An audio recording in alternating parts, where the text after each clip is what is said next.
Welcome in, Cheese Kingdom, to another episode of Cheese Focus Live. Today's show is actually pretty simple. We're going to take a deep dive into the Super Bowl, and we're going to reflect on this year's defensive gameplay throughout the entire year, playoffs, and in the Super Bowl. My name is Quincy Morris. We got Thiz running the show in the background. And now a guy who is happy to have just eaten all of your Super Bowl food. It's the old man himself, JP. That's me, man. How you doing? I feel pretty good. We got a parade tomorrow that I will watch on TV and not be at because I don't want to deal with it. But I will very happily go and watch it on TV. Yeah.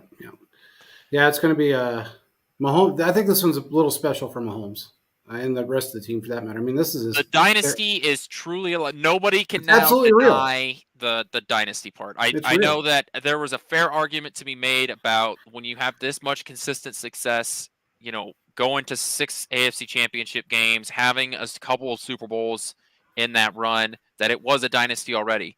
But having the back-to-back is a 100% nobody, no matter how much of a hater you are, you cannot stand and say that it is not a dynasty. Well, one thing Troy Aikman said a while back, I mean, it was after, I think, Mahomes' first, or maybe after his first Super Bowl win. He said, well, when he gets to 33% of my Super Bowls, talk to me. Oh, yeah. He has 100% of your Super Bowls, and he did it in 6 years. So it is what it is. I mean, he's got the stats for this team are insane. What they did in the Super Bowl was absolutely unheard of. I am very happy with how it turned out. It was a nail biter, but hey, that actually makes for a really good football game. It doesn't matter how you win the Super Bowl. It just matters that you're hoisting the trophy. That's right. It doesn't matter how you started; it's how you finish a game, and that's what we did. Kansas City has been great at finishing off games. Yes, they have. I want to just start off with our Super Bowl talk, right? And then we can talk more broader points about this defense. I'm going to put a stat out there. Between Brandon Ayuk, George Kittle, and Deebo Samuel, let me check my math here. The Chiefs gave up a total of 86 receiving yards between those three. Yeah. Yep. 86. Kansas City's defensive backs have done phenomenal all year. I mean, even Justin Reed, who is a guy that I know we've talked about a little bit, but we probably should talk about more in this, especially this offseason, about how impactful he is. But McDuffie and Snead, the linebackers who did a good job, all year involved in the passing game, stopping the passing game. Look, the whole lead up, the whole 2 weeks of the Super Bowl lead up was Christian McCaffrey's going to get his yards. You just know that. Christian McCaffrey is the best running back in the NFL. He is a super athlete. The guy had 160 yards from scrimmage and had a passing touchdown, right? The question was, what were you going to do to stop the other guys, right? And it was, well, do you put extra guys to stop Kittle, or do you really eye out Deebo Samuel? The Chiefs defense just said, no. None of them are doing anything.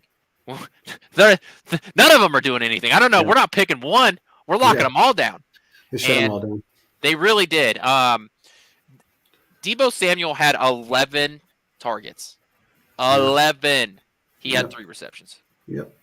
And Trent McDuffie was a big part of that. He had multiple stops. That deep pass into the end zone, he was all over Deebo Samuel. And it's a phenomenal job what Kansas City's backfield was able to do against what was the best weapons group in all the NFL.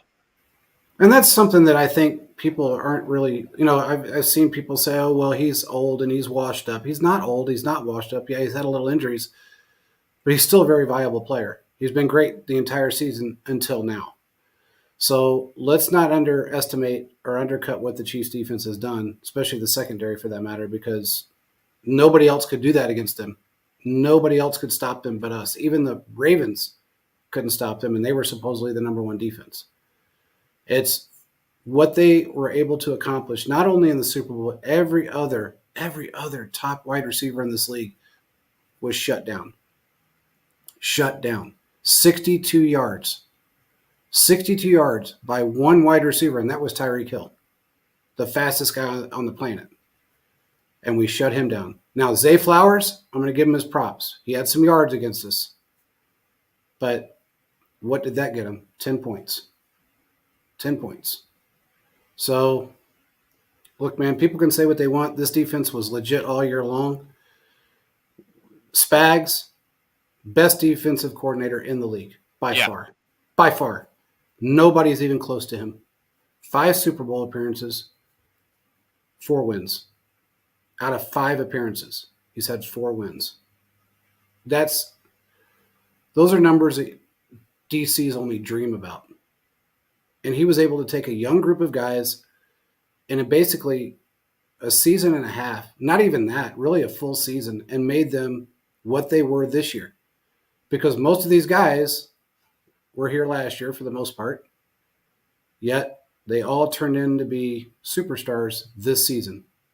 And I know that a lot of this had to do with, Chris Jones said it best. He said, a lot of the guys were aging, getting up there in age, and they weren't playing their best ball, which is true.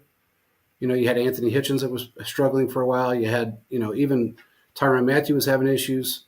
Breezy had issues. Everybody had problems to a degree. But, man, you get the right people in place, Spags will teach you. And he did. So I couldn't say enough about what this defense is. I mean, Trent McDuffie alone this year was just sneaky great. People weren't talking, all the focus was on Snead, well deserved for Snead. But McDuffie's in his second season. And look what he's accomplished in 2 seasons. 2 seasons.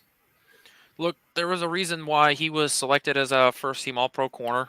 I know, without Snead success, this defense, it's like I don't think you can pick over one or the other. That's how great they were. This was the best defensive, corner pairing in the NFL all year. And they were put up against the gauntlet, right? It's not like Kansas City was facing, a bunch of mid-tier wide receivers all year. If we were to make a list of the top 10 NFL wide receivers, Kansas City would up against basically all of them. Yep. And a couple of them twice, right? Yep. Like they went up against Tyreek Hill twice. Yep. They went against Devontae Adams twice. Yep. So this is a crazy accomplishment, what they were able to do. And because you were able to hold down these outside receivers, it helps your defensive line be able to get pressure. And yeah, they're just sort of, I hope that we don't forget what we saw this year from them. And I hope that this defense really does go down in history. And I just have a feeling that it absolutely is. This defense is going to get forgotten by other fans because they didn't have a ton of interceptions. They didn't have a ton of turnovers. They didn't do, some crazy spectacular guy that had 4, return touchdowns, pick sixes. This was a team that just played good quality football the entire year, and they don't have a fancy nickname. It's not the 2015 Broncos with the no-fly zone or the Seattle Seahawks Legion of Boom. Yeah. It's none of that. I hope that fans don't forget that this truly was one of the best defenses that we have seen ever. Okay, and let's talk about that though, Quentin. Not an exaggeration either. Not at all. They are the number one. Now understand this. If you take the top 5 defenses that went to a Super Bowl and won, except for one that lost, they are at the top of the heap. They're better than all of them. They're better than the Patriots from 07, 08, I think it was. They're better than the 2000. I mean, as far as stats are concerned, they're better than the Ravens, 2000 Ravens. They're better than the Seahawks. Their stats this year leading up to a Super Bowl and winning it, if you go back and look at it right now, they're number 1. Yeah, they're the first team in the Super Bowl era to not give up more than 27 points all Correct. year. They are the best defense that's played a Super Bowl. And they played in 20 games. So not only that, but they're the first team to do it in 20 games. Correct. So, yeah, well, it's phenomenal. There's I don't know. We could keep talking about it, and I think some people would just call us homers, but I just think that what they did is spectacular. And thanks, Buffalo, for Trent McDuffie. I Yeah, appreciate thank you. you very much. Thank you, Brett Veach. I think we got a clip of that, don't we? Don't we have a clip? Fizz, do we have a clip? I love the clip.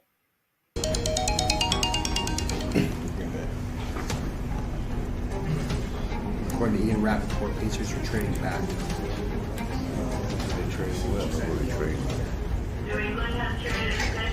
Kansas City is now on the clock. Meanwhile, the Patriots just traded down. The Chiefs just traded up from 29. I don't know if anybody heard that, but I heard fuck. That's all I remember of that clip. Every time we play that clip, it makes me happy because we just shit on the Buffalo Bills. They were so upset. I love that clip. I wish we had more War Room clips, and we will. We'll get them. But that was phenomenal. Phenomenal. To make that trade. And look, anybody can say what they want about having Tyreek Hill or not having Tyreek Hill. That was probably the most strategic move. If you just take one of the 5 picks that we got for Tyreek Hill and it was Trent McDuffie, I'm okay with that. Because we went to back-to-back Super Bowls without Tyreek Hill, but with Trent McDuffie, with the other guys that we acquired, like an Isaiah Pacheco. People don't realize he was part of that trade. So we picked up 2 all-star players from Tyreek Hill.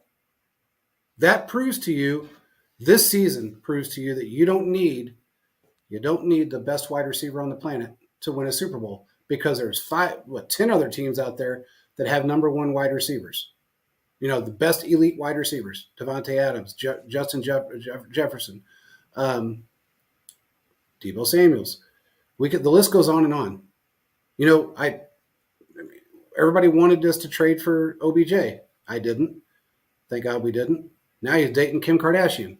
So there goes his career. He's done. As soon as she dumps him, his mind's shot. We did a great job by bringing in the guys that we brought in. I've had people tell me on the PSF app, I don't think the Chiefs have to do anything.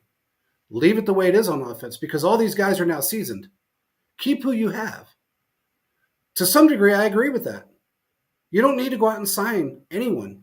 Pick somebody up in the draft, keep who you have, who you want to keep. Do you need to keep MVS? Probably not. That's $12 million you don't need to spend. Unless he wants to restructure, fine. But I don't see that happening. But keep the guys that you got. I mean, they're doing great. Why not keep them? They're you're smarter and a year better with Mahomes. Go into the draft and get somebody like you did with Rashee Rice. Because there's plenty of them in the draft right now. Just my opinion. Anyway, that Trent McDuffie thing was the best trade. Him and Pacheco just made our draft.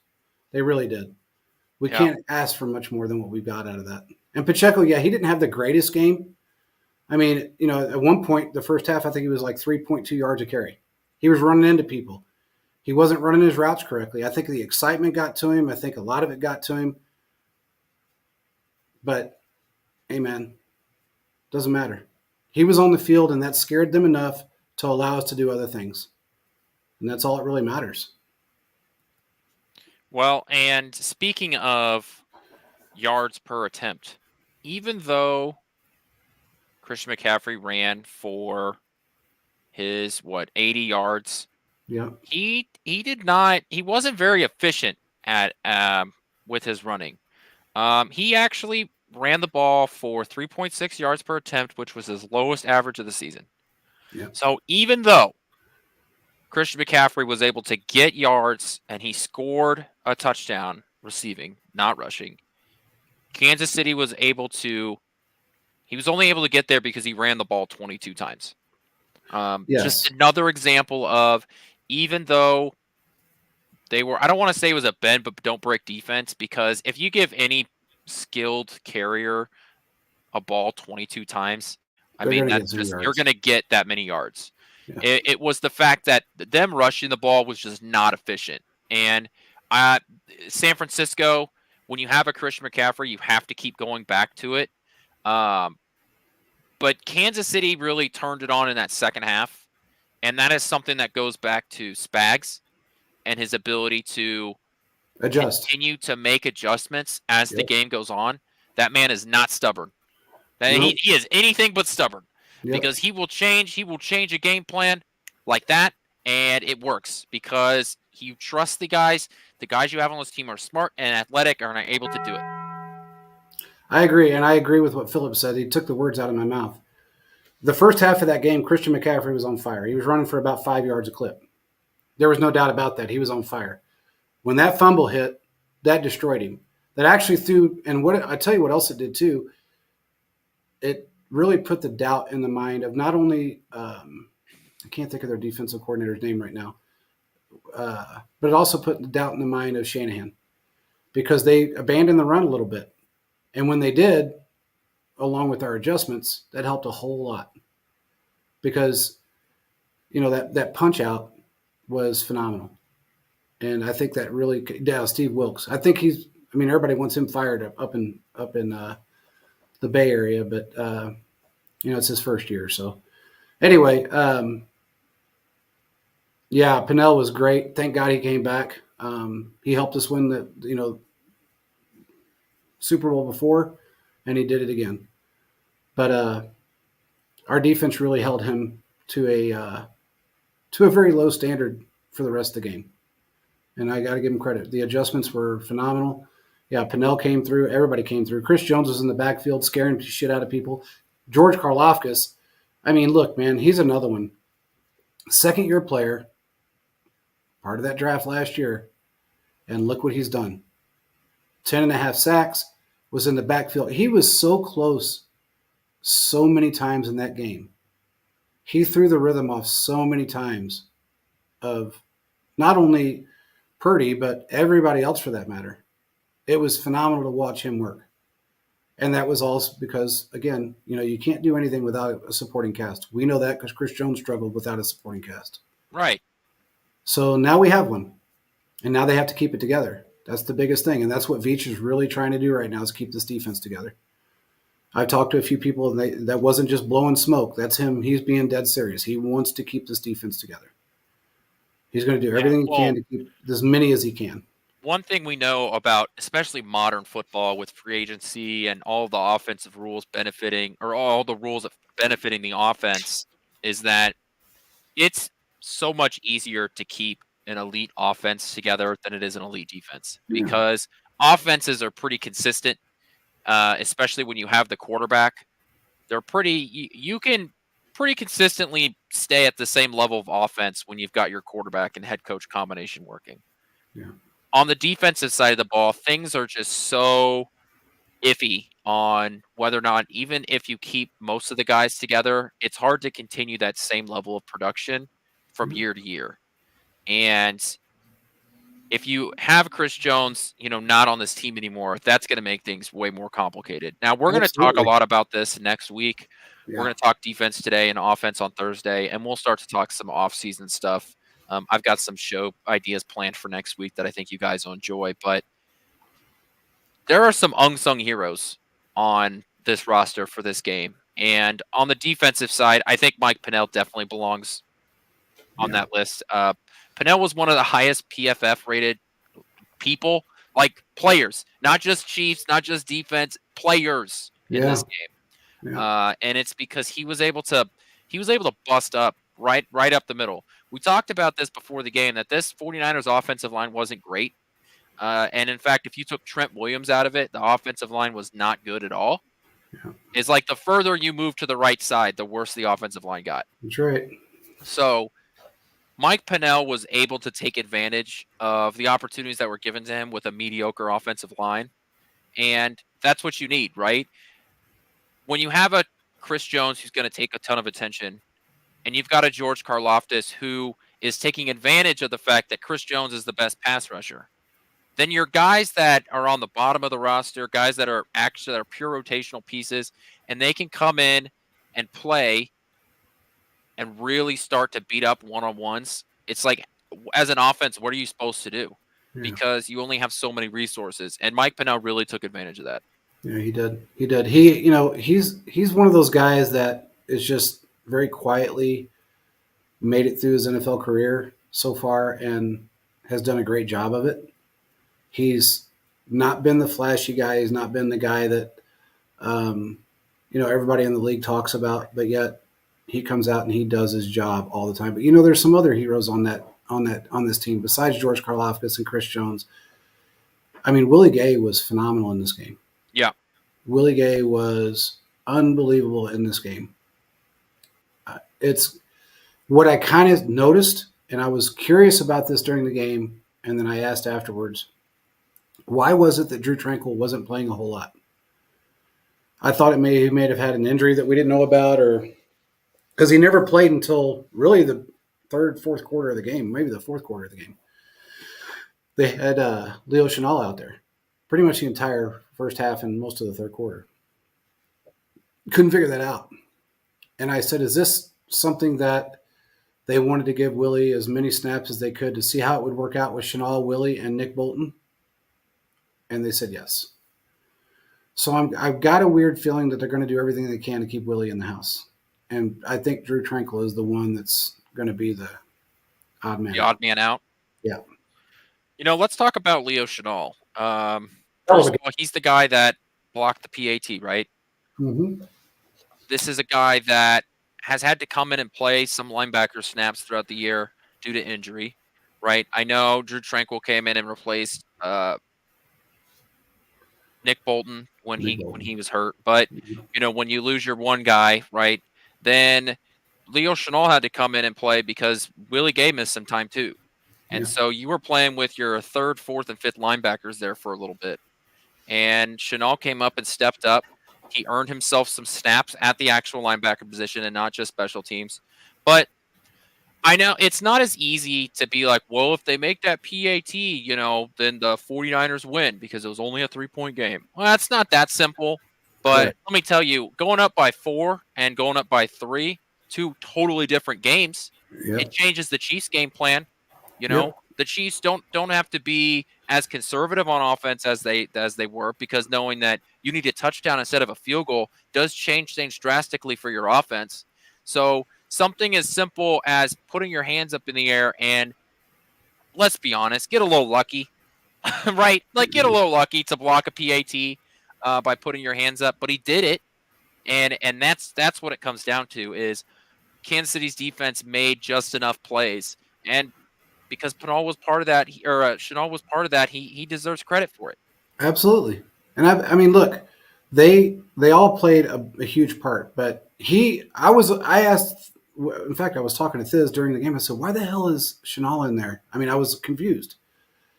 And that's what threw me off. I couldn't believe that they had him in there as a starter. And that's what I was told, but after the game. But it's or actually a day after. But everybody else, I mean, look, the special teams, everybody on the special teams played out of their shoes. Most of those guys are, there's a lot of defensive players that play special teams, but they all played out of their shoes, every one of them.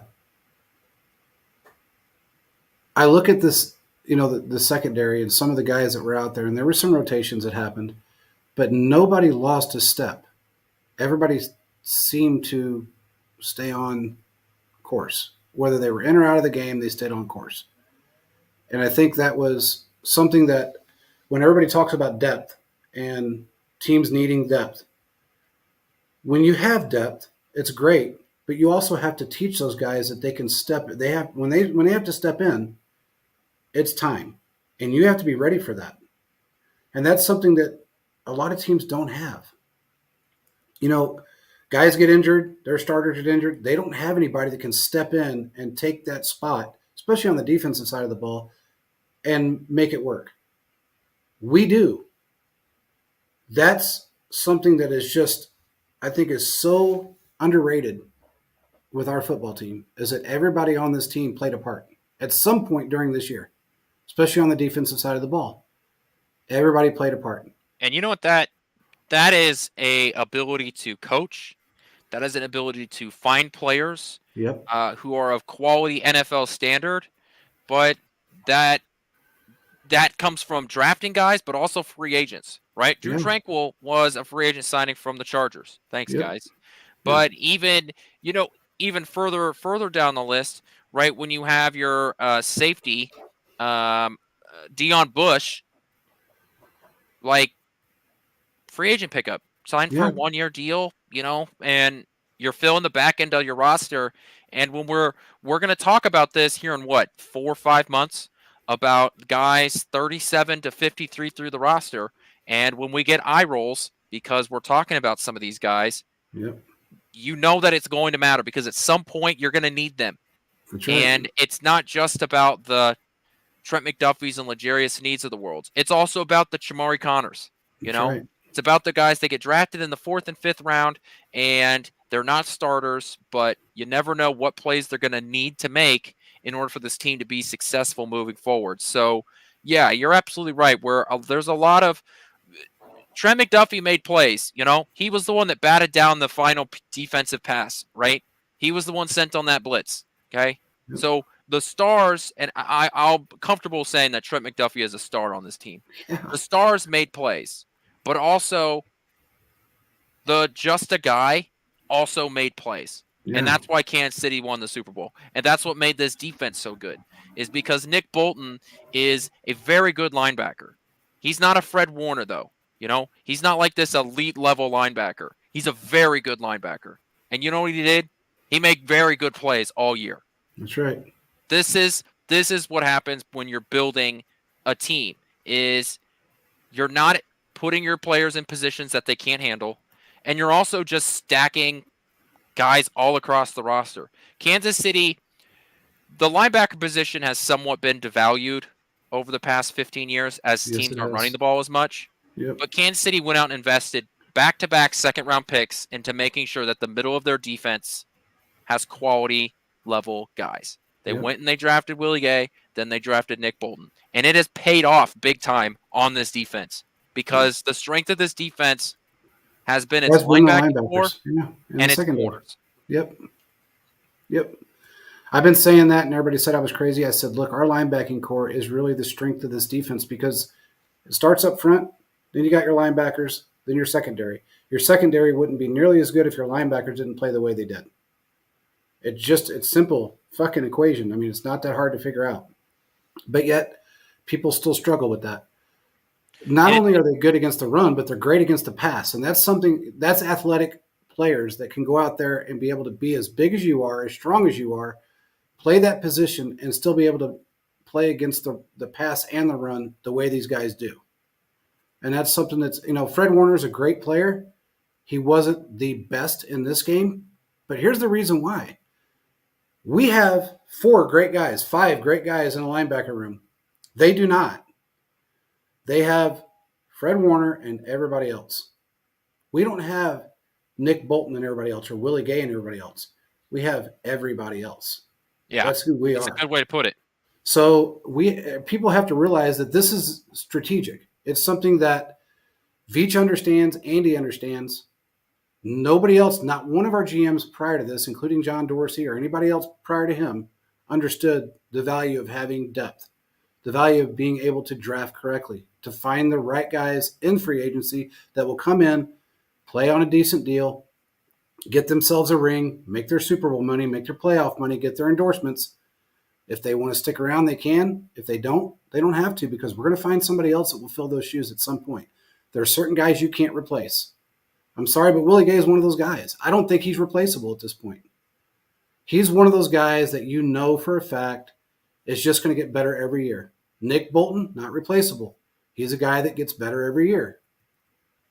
Leo Chenal, he wasn't here last year, when we won a Super Bowl. So it is what it is. I'm glad we had him. Don't get me wrong. I don't think he's coming back. I think his Willie Gay is going to stick around. But it is what it is. You got an opportunity right now to keep the core guys together, the guys that have been to 2 Super Bowls straight, and hang on to them. And that's what I think we're going to do. But we had some guys, you talk about Dion Bush. This is a guy that's been with us before. It's not his first stint with the Chiefs. Anybody? Do you remember that? Yeah. So you go back and you get the guys that know the system, that can play. They are quality depth pieces that may have not made it somewhere else as a starter, Maybe the system didn't work. Maybe they didn't have enough depth pieces to make it work. Maybe they didn't have. Maybe they were the San Francisco 49ers that had one great player in that room. You can't be that way. You have to have great players throughout, and guys that are ready to fill the shoes, and that's what we have. Yeah. Is what it is. Yeah, I think I think during one of these shows over the next couple weeks because free agency starts in 3 weeks, right? Yes, it Technically, this is the opportunity that you have to exclusive negotiation time. I think Yep. something they have some fancy words for it. I'm just going to go with that. This is the opportunity for the Kansas City. They can be the only ones talking to Willie Gay and L'Jarius Sneed, Chris Jones, etc. They're the only ones that get the rights to talk to them about any extensions before they are officially hit the free agent market. Well, So yeah, I they're still under contract, so right. But they have that, yeah, 3-week window before they officially become free agents. correct. So I think we need to set up some sort of a tier list or a shopping list, if you will, Yeah. about which guys we think need to come back, which ones we would want to come back, and that sort of. We need to have just like a conversation about which ones, because I feel like you could really make an argument for any of these guys because they play at all 3 different levels of the defense. So I think that's what we're going to do here in the next couple weeks. We're going to come up with a list of in what order and who's more important to this, because it is a real conversation to have as to which one you feel like you should bring back, especially between Sneed and Jones. Yeah. Well, I mean, look, I don't know if there's a between those two guys. I think, and that's going to be hard. We're really going to have to look at this list because that's a tough decision. I mean, I know we've got guys that can play the position, but do we have anybody that can actually fill his shoes? I don't think so, because there's nobody else out there that can. There's not another Chris Jones out there anywhere. You know that, I know that, everybody knows that. Yeah. So you have to, and he wants to stay. So maybe that'll be a selling point on both sides. Maybe it's a selling point on both sides. He is going to be 30 years old this year. Some of these guys are in their prime at 30, in his position. So, I mean, look, we could talk about something like that later on, but if you look at Trent Williams, he's 36 years old. I mean, it is what it is. He turns 36 here. And other than, really, he's been pretty high level other than his injury. His injury kind of hurt him. But he's still playing at a high level. Willie Rofe is the same way. When he was 35, he was still playing like he was 25. I know Toradol had a lot to do with it, and he said that on the show, and I've known it for years. But you can still play at a very high level at age 30, depending on the position you're in, and your body. Your body plays a big part in that.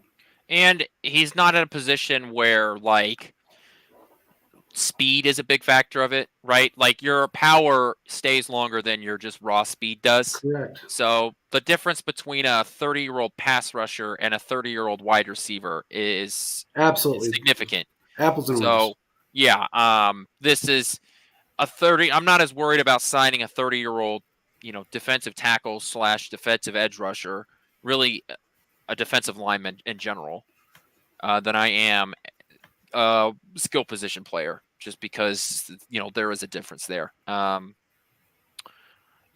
I think we should do that. We should come up with a list and what we think they should do / what else they should do. Speaking of injuries, though, I know we're going to talk offense on Thursday, but we need to get this news out there because it's fucking insane, and I don't use that lightly.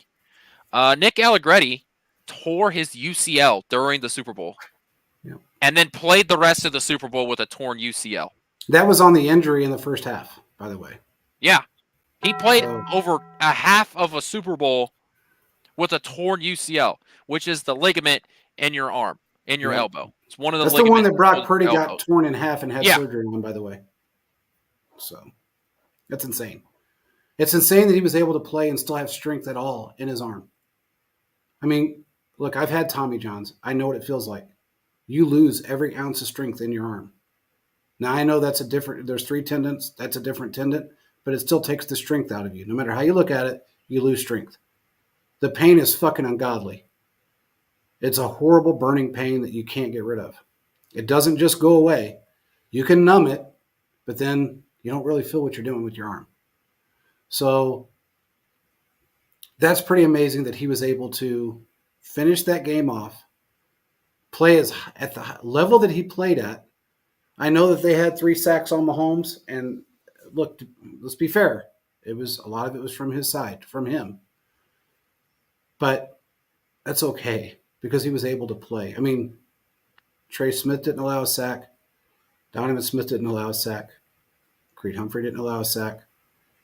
It all came from basically one area, and that's okay. Knowing that, that's okay. And it wasn't a partial tear either. No, it's complete. The MRI report came out and said that he sustained a full tear. I cannot believe that. Yeah. That is insane. Yeah, that's insane. I mean, to have I don't know if that's upper body strength that he used or if he just leveraged himself to use his opposite arm. I really don't know what he did. I think because the answer the pain's is yes, unbearable. right? Like it's everything. Yeah, It's being able to put your body in a position to where you don't necessarily need to use your you full don't put so much power. pressure on it. Yeah. It's also just being able to hand fight, but probably more importantly, it shows the quality of footwork that he has to be able to just kind of get in the way and set. Yeah. I saw that news come across the timeline, and I was baffled. I mean, flabbergasted. I could not believe that a NFL offensive lineman tore his UCL, played half a game of football with it fully torn, and was like fine after the game. I mean, he was celebrating with the team. Yeah. Dude, I get a paper cut and I'm down for like half a week. Yeah. Well, look, man, they got great medicine too. There's no doubt about that. But a torn ligament, there's not a whole lot of medicine that can get rid of all the pain. It'll get rid of some of the pain, but it's not going to get rid of all of it. Now, I'm sure he got some at halftime. There's no doubt in my mind. But damn, that's just phenomenal that you're able to get, and look, the pressure that you're putting on your arms in that position and your elbows. You're fighting another 300-pound man. Yeah, man, that's insane. It's insane to think that, and I'm just hoping that he didn't do any more damage by playing out the game. That's a little worrisome to me. Yeah, I mean that's 3-time Super Bowl champ Nick Allegretti. That's right. Now, unfortunately for him, that probably hurt. I mean, it is. It's going to hurt his free agency market. And might it'll help us. Because if we want him back, it's going to help us. Because my whole point heading into this week or last week was that he was going to get paid this offseason. Correct. I guess I couldn't have fucking predicted that he would tear his UCL. My bad. Anybody would have. Nobody would have. I mean, we all talked about him getting paid. Nobody would have ever thought that he would tear his fucking UCL. But it is. Look, I'm sorry. It's a sucky way to help a football team, but it helps a football team. Is what it is, Quentin. I mean, if you're a team that needs a guard, a left guard, and you feel comfortable about him coming back. I mean, maybe there's a team that's like, maybe we might have to throw a little extra cash over his direction because we know that this is a real dude. He does not back down. Yeah. Yep. I don't know, man. He might just want to stay and ride this fucking wave. Look, I've been asking around since really yesterday, and everybody I have talked to has said the same thing. These guys are pretty interested in sticking around. They want to ride the wave. A lot of these guys just want to ride the wave. They know they're not going to get very far with other teams. Yeah, they may get paid a couple million more on paper, but it's not, you can make it up in other ways. And these guys are starting to realize that. I think even Chris Jones realizes this. So I'm kind of strangely optimistic about this next year. Yeah, we'll the Super Bowl vibe is gonna need to wear off. Got to take off the rose-colored goggles. You know what? Here's the thing. We could talk about rose-colored goggles and we could talk about all this shit. Let's talk about this. If you have a fucking football team that can have the problems that they had at the beginning of the season, and we know they had issues. Let's just take a step back. Let's go back a year. Everybody on this team last year was either a rookie or a first-year player with this team for the most part. All your skill position players were that. For the most part. You're talking about 68% of this team was fucking new last year.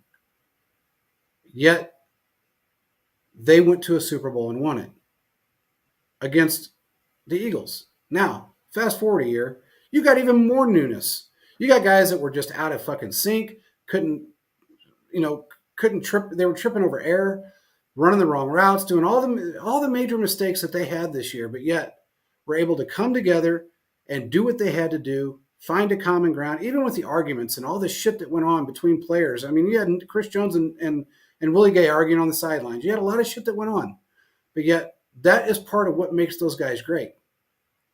They came back through all this adversity. First time they lost 6 games under the Patrick Mahomes era. Worst season statistically he's ever had.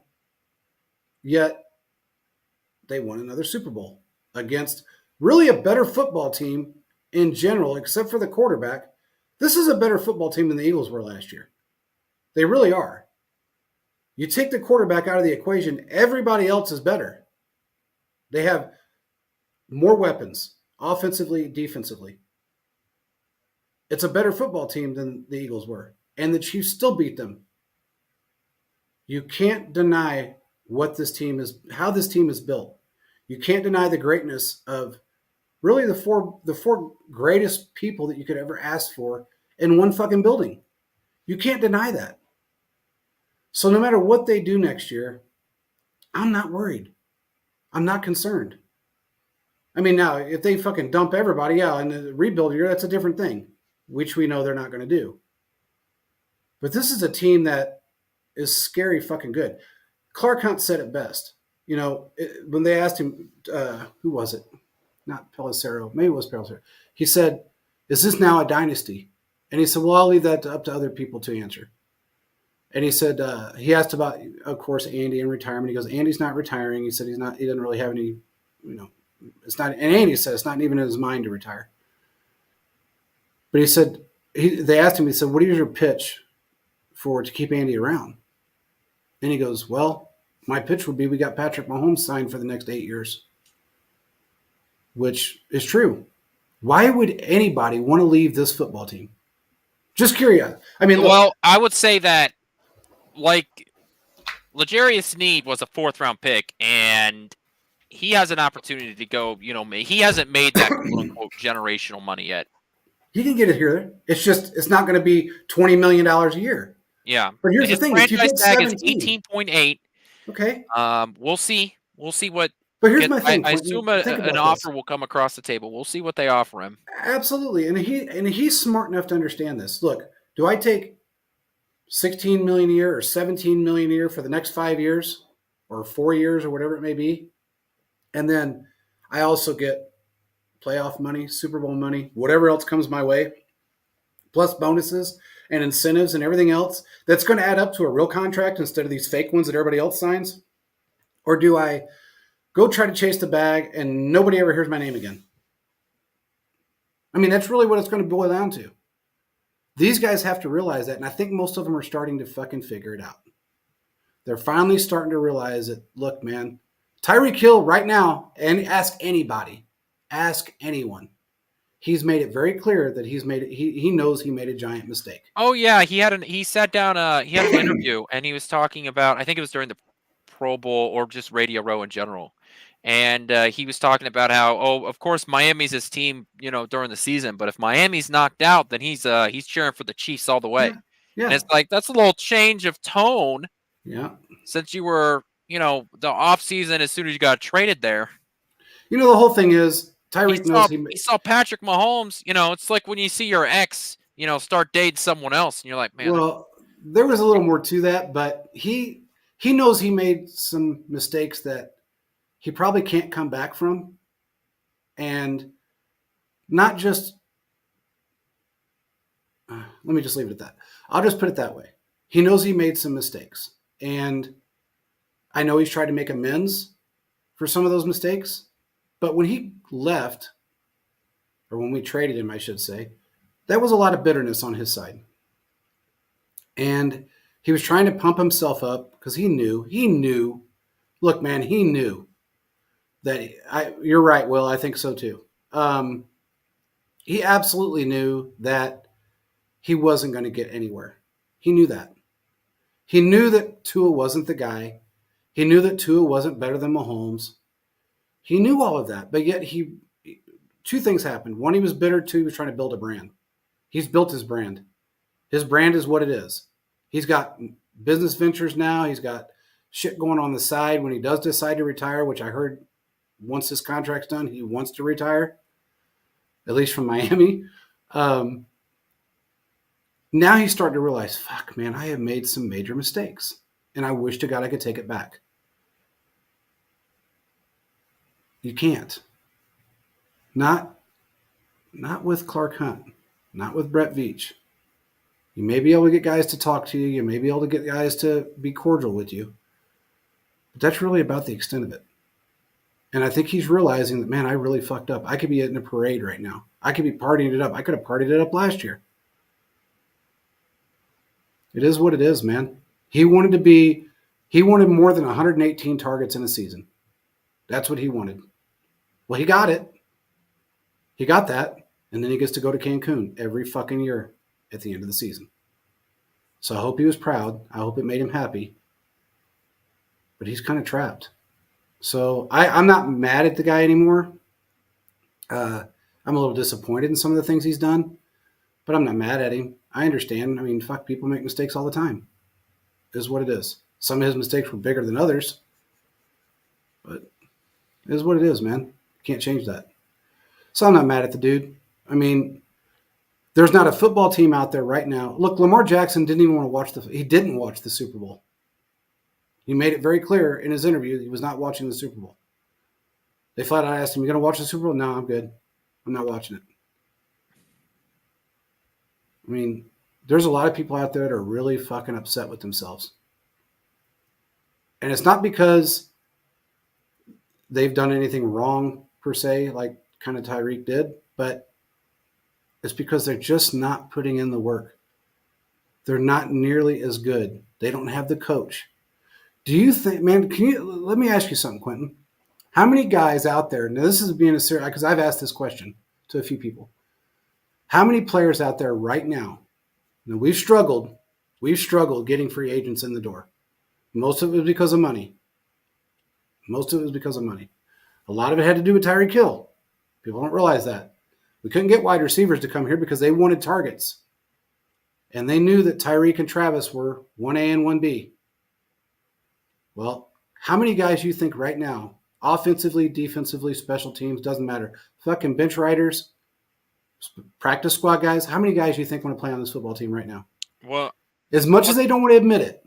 No, what wasn't that? That was one of the narratives during the Patriots, run, was that, if that whole, 1 year prove it, I just need a chance to prove myself, right? So I can go and get a big deal. It's like the Juju Smith-Schuster thing, right? Mm-hmm. Like, I'm a quality football player, but I haven't proven myself enough to get the huge contract that I want.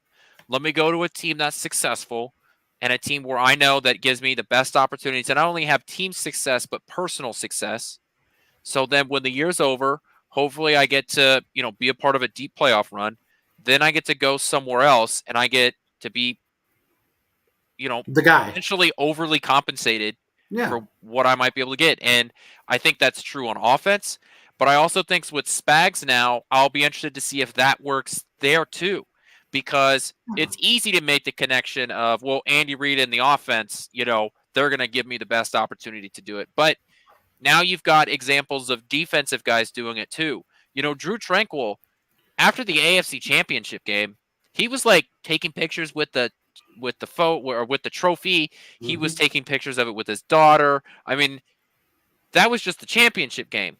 Now you go to the Super Bowl and it's blown up to that next level. And this is a guy that was just here 1 year, move on. He's the perfect example of a guy. He's probably going to get a huge deal this offseason. He Absolutely. really He is. may end up going back to the Chargers. Who knows? That would be funny. Yeah, it would. He may get a huge deal this offseason because he proved that he truly is a number one linebacker. He was a guy that was undervalued by the rest of the league. This was a guy that was signed late free agency, like third wave free agency, and he proved that he's a true starting linebacker, starting caliber linebacker in this league, and now he's going to go get a big paycheck somewhere else. Can you Those, imagine being those are Brandon the kind of Staley? deals that Kansas City can sort of MacGyver their way into on guys like on that third wave of free agency. Well, yeah. Can you imagine being Brandon Staley, and not only him, but can you imagine being the ownership of the Chargers and watching the mistakes that Brandon Staley made? Drew Tranquill's one of them, and then watch him go to another football team that he's never played for, doesn't know the system, doesn't know Spags, doesn't know the guys he's playing with, yet gets a ring. His first year with them.